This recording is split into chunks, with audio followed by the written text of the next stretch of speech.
రాయచోటి సంఘటనలో ఖచ్చితంగా జరిగిందైతే దారుణం, అవమానకరం, ఆవేదన భరితం.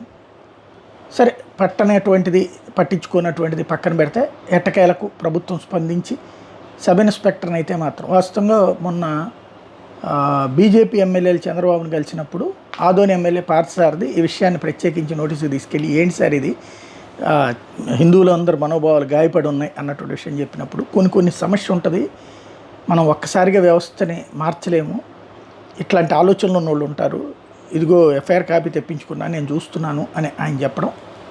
ఆ తర్వాతన వీఆర్కి ఆయన పంపిస్తూ నిర్ణయం తీసుకున్నారు. నెంబర్ 1 అంటే అక్కడ గ్రౌండ్ లెవెల్లో లోపం జరిగింది అన్నటువంటి సెటరేట్ చేశారు.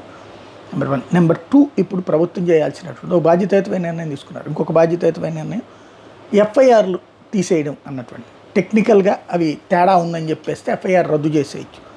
ఆ విధంగా పెట్టినటువంటి కేసు, హిందువుల మీద పెట్టినటువంటి కేసు తీస్తారా, ఇద్దరి మీద పెట్టినటువంటి కేసు తీస్తారా, ఇక వాళ్ళ ఇష్టం. ముందైతే హిందువుల మీద పెట్టిన కేసు తీసేయాలి. ఎందుకని? హిందువులు ఎవరి మీద రాళ్ళదాడి చేయాలి? హిందువుల మీద రాళ్ళదాడి జరిగింది, దెబ్బలు తింది హిందువులు, కాబట్టి వాళ్ళ మీద కేసు పెట్టడం అయితే కరెక్ట్ కాదు. సరే, నేను ఇంతకుముందే చెప్పినట్టుగా ఇద్దరి మీద కేసులు పెడితే కనుక కాంప్రమైజ్ కింద తర్వాత భవిష్యత్తులో తీసేసేటటువంటి యాక్ట్ ఉంటుందన్నట్టు. అది సహజంగా వచ్చేటటువంటి అంశం.